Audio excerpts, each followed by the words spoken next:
திவாகர் இந்த வீட்டை விட்டு வெளியில் போகிறதுக்குள்ள கண்டிப்பாக யார்கிட்டயாச்சும் அடி வாங்கிட்டு தான் போவார் அப்படிங்கிறது நல்லாவே தெரியுது. ஏன்னா இன்னைக்கு முழுக்க முழுக்க கண்டென்ட் வந்து திவாகர் தான். ஒரு 2 நாள் முன்னாடி வரைக்கும் பார்வதி தான் அந்த இடத்த ஃபில் பண்ணிட்டு இருந்தாங்க. நேத்திலிருந்து திவாகர் அந்த இடத்த வந்து பிடிச்சிட்டார். ஏன்னா இத்தனை நாளாக திவாகருக்கு ஆதரவாக தான் அந்த சூப்பர் டீலக்ஸ் வீடியோ வந்து செயல்பட்டுச்சு. என்னைக்கு திவாகரை வந்து எதிர்த்து ஒரு விஷயத்த சொன்னாங்களோ அன்னிலிருந்து திவாகர் எல்லாரையும் வச்சு செய்ய ஆரம்பிச்சிட்டா. அப்படி அதனால இப்போ என்ன ஆயிடுச்சு, திவாகரை கழட்டி விட்டாங்க. எதுனாலும் திவாகரை வந்து கழட்டி விட ஆரம்பிச்சிட்டாங்க. ஸோ 3வது ப்ரோமோ, ஃபர்ஸ்ட் ப்ரோமோவில் நடந்த விஷயங்கள் தான் 3வது ப்ரோமோவில் கண்டினியூ ஆகுது. பிக் பாஸ் வந்து ஒரு டாஸ்க்கு கொடுக்குறாரு. சரிங்களா, யாரா இந்த பையன், இது அசல் கோளாறு எழுதிய பாடலின் முதல் வரி. அதை தான் ஒரு டாஸ்க்காகவே கொடுக்குறாரு. முதல் ப்ரோமோவில் வந்து இவர் சாப்பிட்டு தூங்க மட்டும்தான் தெரியும் அப்படின்ற ஒரு விஷயம் வந்துச்சு. திவாகர் பேரை சொன்னாங்க, பார்வதி பேரை சொன்னாங்க. அதே மாதிரி 3வது ப்ரோமோலையும் சேம் ஒரு சீட் எடுக்கிறது விக்கல்ஸ் எடுக்கிறா. அப்படி விக்கல்ஸ் எடுத்து அதில் என்ன எழுதியிருக்கு அப்படின்னு பார்த்தீங்கன்னா, இவருக்கு வந்து என்னமோ காசுலாம் வேணாம், பஸ் டிக்கெட் கிடைச்சா போதும் அப்படி ஏதோ சம்திங் இருக்குது. மேபி ஓவராக நடிக்கிறாரு அப்படின்ற மாதிரி எதனா வந்திருக்கலாம். அவர் வந்து திவாகர் பேரை சொல்லியிருக்கலாம். திவாகர் பேரை சொன்ன உடனே திவாகர் வந்து அங்கே கொதிக்கிறார். நேர்மையாக நியாயமாக சொல்கிறதுக்கு விக்கல்ஸ்க்கு தைரியம் இல்லை. ஒரு வார்த்தை சொன்னார், எப்ஜேவை இவரை மட்டும் பாடி ஷேமிங் பண்ணுறது தப்பு, இவரை பாடி ஷேமிங் பண்ணால் தப்பு, இவரை எதனா குறை சொன்னால் தப்பு, இவரை வந்து யாராச்சும் கேள்வி கேட்டால் தப்பு. இவர் வந்து எப்ஜேவை என்ன சொல்கிறாரு, சீக்கு வந்த கோழி மாதிரி எப்போ பார்த்தாலும் பெட்லேயே படுத்துக்கிட்டு இருக்கான். அவன் என்ன பண்ணிட்டான், 20 நாள் அவன் என்ன பண்ணிட்டான், என்னுடைய திறமையில் 20% கூட நீ கிடையாது அப்படின்னு 30%, 10% எக்ஸ்ட்ரா சொல்லியிருக்காரு அவர். 30% கூட நீ கிடையாது தெரியுமா. நான் வந்து 2 நாமினேஷன் சந்திச்சிருக்கேன், நீ வந்து மக்களை சந்திச்சுட்டு பேச, அதுக்கப்புறம் நான் பார்த்துக்கிறேன். இவ்வளோ தைரியமான இவ்வளோ தெனாவட்டலான பேச்சு பேசுவதற்கான காரணம் யாரு, அவனுக்கு ஓட்டு போட்ட அவருக்கு ஓட்டு போட்ட தற்கூரி மக்கள். என்ன மக்களே தற்கூரின்னு சொல்கிறீங்களா? ஆமாம், மக்கள் தற்கூரி தான். யாருக்கு ஓட்டு போடணும், யாரை நம்ம எங்கே வைக்கணும், இது எதுவுமே உங்களுக்கு தெரியறது கிடையாது. கண்டென்ட் கொடுக்குறான்றதுக்காக நீங்கள் வந்து அவனை தலைமையில் தூக்கி வச்சு தலைமையில் தூக்கி வச்சு ஆடுறீங்க. அவன் மற்றவங்க எல்லாரையும் கேவலமாக இழிவாக பேசிக்கிட்டு இருக்கான். இந்த ஆள் ஒரு பக்கம் பேசிக்கிட்டு இருக்கா, அப்படி அந்த பக்கம் எப்ஜே வந்து ஹிப்ஹாப் பண்ணிக்கிட்டு இருக்கான். சரி, இங்கே எல்லாருக்கும் ஏதோ ஒரு திறமை இருக்கும். இப்போ எப்ஜேக்குனா வந்து பீட் பாக்ஸிங் பண்ணுறாரு, ரேப் பாடுறாரு, ஹிப்ஹாப் பண்ணுறாரு, அந்த மாதிரி அவருக்கு வந்து சில டேலண்ட் இருக்குது. எப்ஜே அவரும் நடிகர் தான், சுழல் படத்தில் நடிச்சிருக்காரு, அதுக்கப்புறமா வெப் சீரிஸ்லாம் நடிச்சிருக்கா, அப்படி நிறைய விஷயங்கள் பண்ணியிருக்கா. அப்படி திவாகருக்கு இருக்கக்கூடிய ஒரே ஒரு சோர்ஸ் இன்ஸ்டாகிராம் வீடியோ ரீல்ஸ். எதுக்காக அந்த பேஜும் போச்சு அப்படின்னு கேட்டிங்கன்னா, வயலேஷன் பண்ணுறாருன்றதுக்காக அந்த பேஜை தூக்குனாங்க. திவாகரை அடையாளப்படுத்துறது, இந்த சொசைட்டிக்கு அடையாளப்படுத்துறது வந்து யூடியூப் சேனல்ஸ் தான். அந்த ஆளை தேவையில்லாமல் கூப்பிட்டு இன்டர்வியூ எடுத்து, அதுவும் பாருங்க பெருமையாக சொல்லிக்கிறாரு எல்லா இடத்துலையும், 500 சேனலுக்கு மேலே நான் இன்டர்வியூ போயிருக்கேன் அப்படின்னு வந்து இவர் தன்னை வந்து பெருமையாக பேசிக்கிறாரு.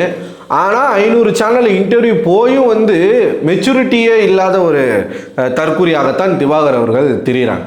சரி, நான் முதல்ல ஒரு விஷயம் கேட்க விரும்புகிறேன். பேசிக்காக இவர் எல்லாரையும் வந்து என்ன சொல்கிறாரு, அவன் வந்து தராதரம் பார்த்து பழகுவேன், தரம் இல்லாத ஆள், என் ஸ்டேட்டஸ்க்கெலாம் அவர் ஈக்குவல் கிடையாது. இப்போ வெளியிலையும் வந்து சமுதாயத்தை பற்றிலாம் பேசுகிறாரு, வீட்டுக்குள்ளேயும் அவருடைய சமுதாயத்தை பற்றி பெருமையாக பேசுகிறாரு. இன்றைக்கி ரம்யா வந்து உன் தராதரம் எனக்கு தெரியாதா அப்படின்றார்.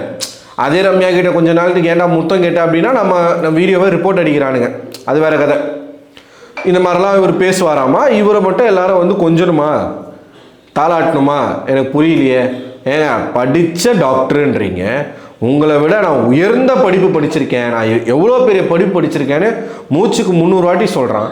நேத்திக்கு டாஸ்க் லெட்டர் படிக்கிறதுக்கு கூப்பிடுறாங்க, ஹேட்டுன்னா என்ன பிக் பாஸ்ன்னு கேட்குறான். 5வது படிக்கிற குழந்தைக்கு தெரியும் ஹேட்டுனா என்ன, தொப்பி அப்படிங்கிறது கூட அவனுக்கு தெரியல. அவருக்கு தெரியல. ஏன்னா அவர் வந்து மன்னர் பரம்பரைல, அதனால் அவர் வந்து மரியாதையை தான் பேசணுமா.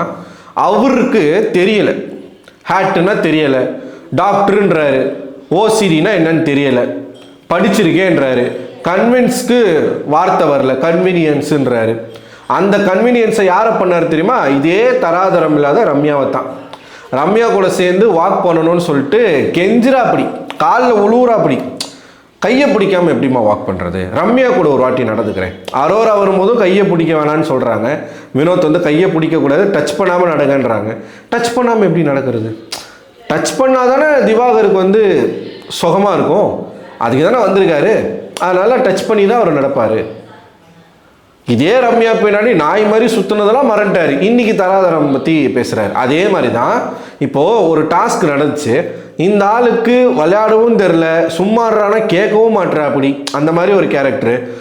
நேற்று ஒரு டிஃபென்ஸ் பண்ணணுன்னு சொல்லிட்டு ஒன்று பண்ண காமெடி பண்ணிக்கிட்டாங்க போய் கத்திக்கிட்டு.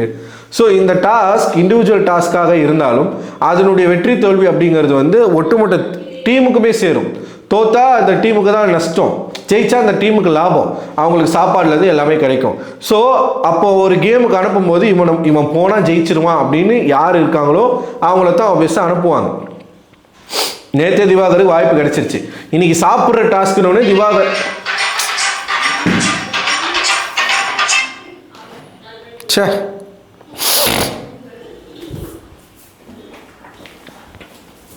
இன்னைக்கு வந்து சாப்பிட்ற டாஸ்க்குன்னு திவாகர் வந்து நான் போயே தீருவேன் அப்படின்னு அனுப்பிக்கிறாரு. அவர் அனுப்பலை.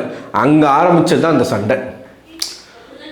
ஸோ அங்கே ஆரம்பிச்சது அந்த சண்டை. சரி, ஒரு வாட்டி கடைசியாக வந்து கடவுளாக ஒரு சான்ஸ் கொடுக்குற மாதிரி டை ஆயிடுச்சு ரெண்டு பேருக்கும். திவாகர் அனுப்புகிறாங்க. பெரிய நடிப்பு அரக்கம் தானே, போய் நடிக்க வேண்டியதானே. சுபிக்ஷா என்ன ஜூஸை எடுக்கிறாளோ அதே ஜூஸை எடுத்து இந்த ஆளும் குடிக்கிறான். அழகாக மூஞ்சில் காட்டி கொடுத்துட்டா அந்த ஜூஸ் நல்லா இருக்குன்னு சொல்லிட்டு இவங்க கண்டுபிடிச்சி பிக் பாஸ் விட்டு ஜெயிச்சிருச்சு. வெளியில் வந்து என்ன சொல்கிறான், எல்லாரும் ஓவர் ஆக்டிங் பண்ணாங்க, நான் ஓவர் ஆக்டிங் பண்ண வேணான்னு நினச்சேன், அதான் தப்பாயிடுச்சு. ஓவர் ஆக்டிங்னா என்ன பண்ணியிருப்பீங்க அங்கே போய்? இதான் உன்னுடைய ஓவர் ஆக்டிங், இதுதான் ஓவர் ஆக்டிங். ஆனால் அது ஆக்டிங்னு சொல்லி அவர் பண்ணிக்கிட்டு இருக்கார். ஸோ மூணாவது ப்ரோமோவில் நடக்கிற சண்டை ஒரு எல்லையை மீறி போகுது. என்னென்ன வார்த்தைகள் வருது பாருங்கள். சீக்கு வந்த கோழின்ற அப்படி கண்டிப்பாக எஃப்ஜே எதனா சொல்லியிருப்பான், நமக்கு தெரியாது. அவன் எதனா சொல்லியிருப்பான், பதிலுக்கு ஒரு சொல்லியிருக்கலாம். சீக்கு வந்த கோழி மாதிரி பெட்லேயே படுத்துக்கிட்டு இருக்க, 20 நாளாக நீ என்ன பண்ண, ஏது பண்ண, நிறைய விஷயங்கள் வந்து கேட்குறாரு. ஏன் அதே எஃப்ஜே கிட்ட போய் பீட் பாக்ஸிங் கற்றுக்கணும்னு கேட்கும்போது எஃப்ஜே என்ன பண்ணான்னு திவாகருக்கு தெரியாதா? உடனே இப்போ நான் எஃப்ஜேக்கு சப்போர்ட்டுன்னு நினச்சிக்காதீங்க, 50 பேரும் குப்பைகள் தான், அதில் டச்சே பண்ணக்கூடாது. இதை தொட்டால் நம்ம வந்து நம்ம கையை கருகிடும், கையை அழுகிடும் அப்படின்னு ஒரு குப்பை இருந்துச்சு அப்படின்னா அது திவாகர். அப்படிப்பட்ட ஒரு மோசமான குப்பை தான் அது. வந்து ஒரு ரேடியோ ஆக்டிவ் எலமெண்ட். போனீங்கன்னா உங்களுக்கு கேன்சர் வந்துடும், தொட்டிங்கனாலே நீங்கள் செத்துட்டீங்க, அவ்வளோதான்.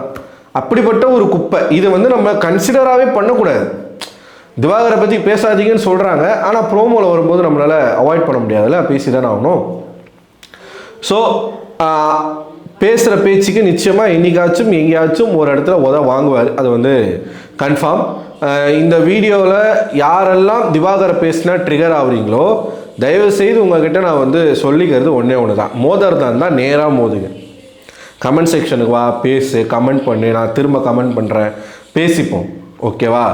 பின்னாடி கோலையாக மாதிரி ரிப்போர்ட் அடிக்கிறது இந்த மாதிரியான வேலைகள்லாம் வேணாம், ஓகே? நான் வந்து என்னுடைய விமர்சனத்தை வைக்கிறேன், நீ பதிலுக்கு விமர்சனத்தை வை. புரியுதா நான் சொல்ல வர்றது? உங்களுக்கு திவாகரை பிடிச்சிருக்குன்னா உங்களுக்கு பிடிச்சிருக்கு, நீங்கள் லைக் பண்ணுங்கள், லவ் பண்ணுங்கள், அவருக்கு பொண்ணு கொடுத்து அவரை கட்டி வைங்க, உங்கள் வீட்டு மாப்பிள்ளையை ஏற்றுக்கோங்க, அவரை டைட்டில் வின் பண்ண வைங்க, ஓட்டு போடுங்க, எல்லாம் நீங்கள் பண்ணுங்கள். இன்னொருத்தன் பேசவே கூடாது அப்படின்னு நினைக்கிறது வந்து தப்பு. அப்படி நீங்கள் ஏதாச்சும் பண்ணீங்கன்னா நான் இன்னும் அதிகமாக பேசுவேன். அதனால் இந்த பின்னாடி குத்துற விளையாட்டு வேணாம், நேருக்கு நேராக மோதிக்கலாம், ஓகே? ஸோ இந்த வீடியோ பார்த்து நீங்கள் என்ன நினைக்கிறீங்க, உங்கள் கருத்துக்களை மறக்காமல் கமெண்ட் பாக்ஸில் கமெண்ட் பண்ணுங்கள். அடுத்த ஒரு வீடியோவில் உங்களை சந்திக்கிறேன். அதுவரை உங்களிடமிருந்து விடைபெறுவது நான் அரவிந்தன்.